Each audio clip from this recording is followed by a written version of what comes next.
Hello and welcome to English in Brazil! Hoje nós vamos falar sobre uma regra de pronúncia do inglês que vai te ajudar muito a melhorar o seu ritmo de fala. Por quê? Porque ela envolve acento de palavras compostas. Então, se você colocar o acento no lugar certo, isso vai te ajudar a ter um ritmo de fala mais natural. Mas preste atenção que quando eu falar acento aqui, eu quero dizer sílaba tônica, tá? Não o acento gráfico, agudo, circunflexo que a gente coloca no português, tá? Então, sílaba mais forte, stressed syllable. A gente pode traduzir como acento também. Mas o que são substantivos compostos? São aqueles substantivos formados por mais de uma palavra. Então, por exemplo, em português, arco-íris são duas palavras, mas ela tem a função de uma só. Então, isso é um substantivo composto, tá? E no inglês há 3 tipos de substantivo composto. Aqueles separados por um hífen, então, por exemplo, dry clean, que significa lavagem a seco. Ou então palavras que são separadas mesmo, como, por exemplo, phone card,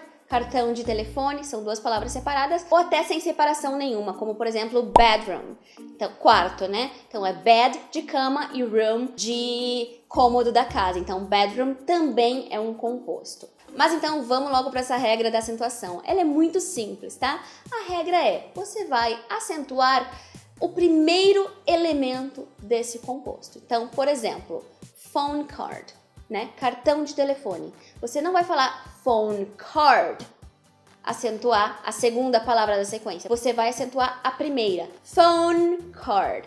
Phone card. Então, phone vai ser forte porque é o primeiro elemento da sequência. Postman. Carteiro. Postman. Não é postman, é postman. O forte é post. E até uma palavra simples como cachorro-quente, que a gente fala em português hot dog, a gente coloca 2 acentos, né? Hot dog. Em inglês, o acento vai ser em hot. Então, você vai dizer hot dog. Hot dog. Aircraft. Aircraft. Aeronave. Aircraft. Sunglasses. Óculos de sol. Sunglasses. Não sunglasses. Sunglasses. Também tem substantivo composto formado por um substantivo e um adjetivo, tá? Não só substantivo e substantivo, como por exemplo, blueberry. Blue é um adjetivo e berry é um substantivo, mas a regra é a mesma, tá? Blueberry. Seasick. Seasick.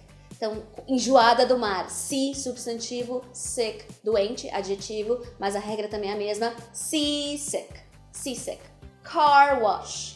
Lavagem de carro. Car wash e não car wash. Car wash. E quando tem mais de uma palavra nesse substantivo, a regra é a mesma também. Você vai acentuar a primeira palavra da sequência, como por exemplo, mother-in-law, sogra, né? Mother-in-law. Mother-in-law. Então é basicamente essa a regra. Num substantivo composto, acentua-se a primeira palavra da sequência. Há algumas exceções, mas essas exceções serão basicamente em nomes próprios, como por exemplo, Great Britain. A gente não fala Great Britain, a gente fala Great Britain. A Grã-Bretanha, né? Mas essas são exceções mesmo, porque a regra é clara. No inglês, a regra vai se aplicar à grande maioria dos casos. E sabe por que é importante dominar essa regra? Porque ela muda o significado das palavras. Então, não é só uma questão de deixar o ritmo bonito, mas porque ela causa mudança de significado. Por exemplo, se eu digo greenhouse, vocês já sabem que é um substantivo composto, né? Greenhouse, que em inglês é estufa. Greenhouse, estufa. Agora, se eu falo greenhouse, isso é uma casa verde, qualquer casa verde. Então, greenhouse, estufa, um composto.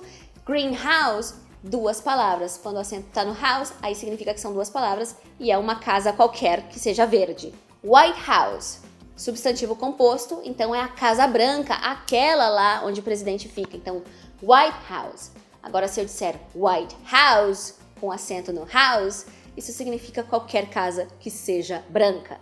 Blackbird é uma espécie de passarinho específica da blackbird. I saw a blackbird. Agora, se eu digo I saw a blackbird, então é porque eu vi um passarinho preto, sei lá que espécie ele é. Então, blackbird é uma espécie e blackbird é qualquer passarinho que seja preto. E eu achei um exemplo muito interessante num livro. Veja essa frase que tá aí na tela. Eu vou falar de 2 formas e veja se você consegue aí captar a diferença de significado, tá? We saw his bus pass. Acento no bus. We saw his bus pass. Agora, olha a outra. We saw his bus pass. Acento no pass agora.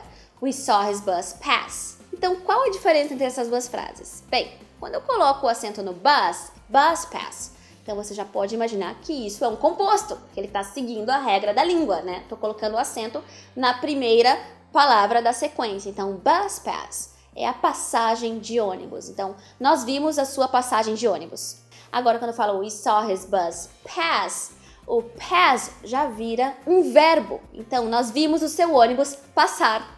We saw his bus pass. Então, pass aqui já virou verbo. Então, percebam como essas sutilezas da língua acabam mudando totalmente o significado daquilo que você quer dizer. Então, quando a gente aprende uma língua estrangeira, é importante não só aprender a pronúncia dos sons individuais ou então de palavras individuais, mas também as regras de acentuação, acento de palavra, acento de compostos, acento frasal. Então, tudo isso vai influenciar e muito na maneira que você se comunica em inglês. E me conta aqui nos comentários se você já conhecia essa regra ou se ela foi novidade para você.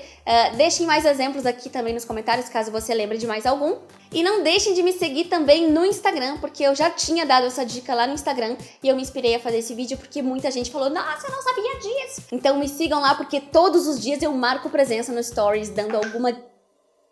Todos os dias eu marco presença lá no Stories, trazendo alguma dica de inglês pra vocês. E se gostou desse vídeo, deixa seu like pra eu saber que vocês gostam desse tipo de vídeo. E acompanhem também a minha playlist de pronúncia. Eu tenho uma playlist só de pronúncia, vou deixar aqui na descrição e aqui no card. So see you next video!